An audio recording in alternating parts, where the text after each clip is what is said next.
ఇవాళ రాత్రి 8 గంటలకు జాతిని ఉద్దేశించి మాట్లాడనున్నారు ప్రధాని నరేంద్ర మోదీ. ఎప్పటికప్పుడు ఆపరేషన్ సింధూర్ గురించి వివరాలు తెలుసుకుంటున్నారు మోదీ. 3 రోజుల పాటు భారత్ పాక్ మధ్య భీకర దాడులు జరిగాయి. జమ్మూ కశ్మీర్ పహల్గామ్ ఉగ్రదాడి ఘటన తర్వాత ఆపరేషన్ సింధూర్ చేపట్టింది కేంద్ర ప్రభుత్వం. ప్రస్తుతం కాల్పుల విరమణతో కాల్పులు ఆగిపోయాయి. ఇవాళ రాత్రి 8 గంటలకు జాతిని ఉద్దేశించి మాట్లాడనున్నారు ప్రధాని నరేంద్ర మోదీ. ఎప్పటికప్పుడు ఆపరేషన్ సింధూర్ గురించి వివరాలు తెలుసుకుంటున్నారు మోదీ. 3 రోజుల పాటు భారత్ పాక్ మధ్య భీకర దాడులు జరిగాయి. జమ్మూ కశ్మీర్ పహల్గామ్ ఉగ్రదాడి ఘటన తరువాత ఆపరేషన్ సింధూర్ చేపట్టింది కేంద్ర ప్రభుత్వం. ప్రస్తుతం కాల్పుల విరమణతో కాల్పులు ఆగిపోయాయి. ఇవాళ రాత్రి 8 గంటలకు జాతిని ఉద్దేశించి మాట్లాడనున్నారు ప్రధాని నరేంద్ర మోదీ. ఎప్పటికప్పుడు ఆపరేషన్ సింధూర్ గురించి వివరాలు తెలుసుకుంటున్నారు మోదీ.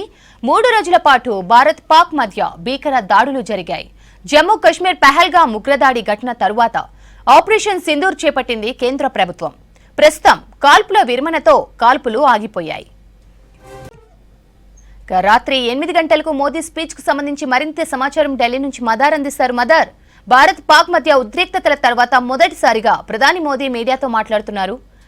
అప్డేట్స్ ఏంటి దీని మీద? సింధూర్ తర్వాత ఫస్ట్ టైం మోడీ మాట్లాడుతూ ఉన్నారు. జాతిని ఉద్దేశించి ఈరోజు రాత్రి 8 గంటలకు మాట్లాడబోతున్నట్టుగా అఫీషియల్గా కన్ఫర్మేషన్ వచ్చింది. అయితే ప్రధాని ఏం మాట్లాడతారు అనే దానిపైనే సర్వత్రా ఆసక్తి ఉంది. గతంలో పహల్గామ్ ఉగ్రదాడి తర్వాత ఒకసారి బీహార్లో పర్యటించినటువంటి సందర్భంలో ప్రధాని ఉగ్రదాడికి సంబంధించి స్పందించారు. ఎవరైతే ఉగ్రదాడిలో పాల్గొన్నారో వారందరినీ శిక్షిస్తామనేటువంటి దిశగా ఆయన కామెంట్ చేశారు. ఇప్పుడు ఆపరేషన్ సింధూర్ చేపట్టారు. ఆ తర్వాత అనేక పరిణామాలు అనేది కూడా చోటు చేసుకున్నాయి. వరుసగా రివ్యూ మీటింగ్స్ని నిర్వహించారు.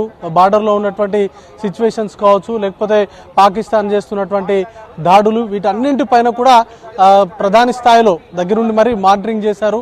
ప్రతి అంశానికి సంబంధించి డిఫెన్స్ మినిస్టర్ రాజ్నాథ్ సింగ్తో పాటు హోంశాఖ మంత్రి, త్రివిధ దళాలకు సంబంధించిన అధికారులు వీళ్ళందరితో కూడా మాట్లాడుతూ వచ్చారు. సిడిఎస్, అలాగే ఎన్ఎస్ఏ, అజిత్ దోవల్ వీళ్ళందరితో వరుస భేటీలు నిర్వహించారు. ఫస్ట్ టైం అఫీషియల్గా ఒక ఈ ఆపరేషన్ సింధూర్ తర్వాత ప్రధాని మాట్లాడబోతున్నారు. ఇప్పటికే పాక్ ప్రధాని నిన్న ఒక కామెంట్స్ చేశారు. ఇండియా పైన వార్ గెలిచామనేటువంటి కామెంట్స్ చేశారు. అంతకుముందు పాక్ ప్రధాని ఈ ఇష్యూకి సంబంధించి యుద్ధం తరహా సిచ్యువేషన్స్ పైన స్పందించినప్పటికీ ప్రధాని స్థాయిలో మోదీ ఎప్పుడు కూడా దీనిపైన ఇప్పటివరకు ఆపరేషన్ సింధూర్ కావచ్చు, అంతకుముందు జరిగినటువంటి పరిణామాలపైన కావచ్చు ఇప్పటివరకు మాట్లాడలేదు.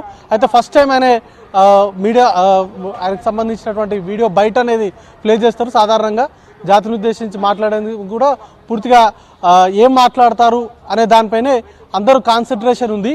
కీలకంగా ఆపరేషన్ సింధూర్ తర్వాత పరిణామాలు, ముఖ్యంగా జమ్మూ కాశ్మీర్కి సంబంధించి మీడియేటింగ్కి సంబంధించి అనేక ఊహాగానాలు ఉన్నాయి. పిఓకేకి సంబంధించినటువంటి అంశాలపైన ఊహాగానాలు ఉన్నాయి.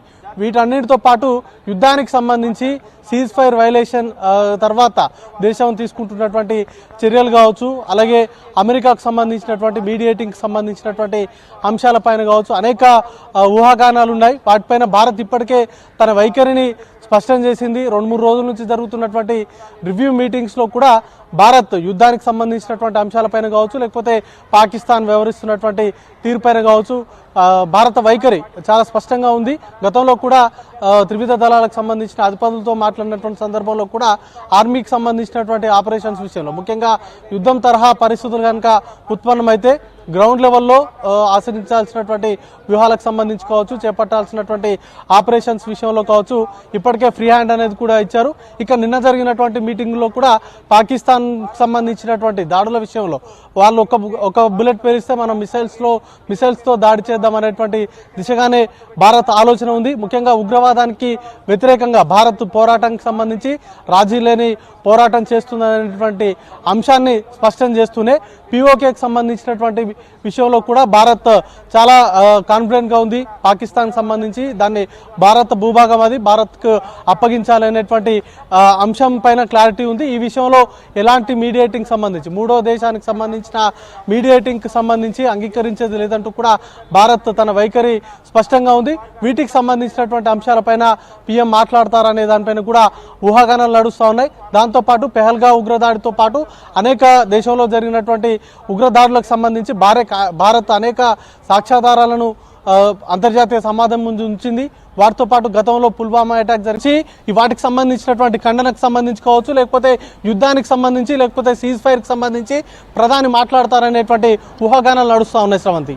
Right mother, thank you.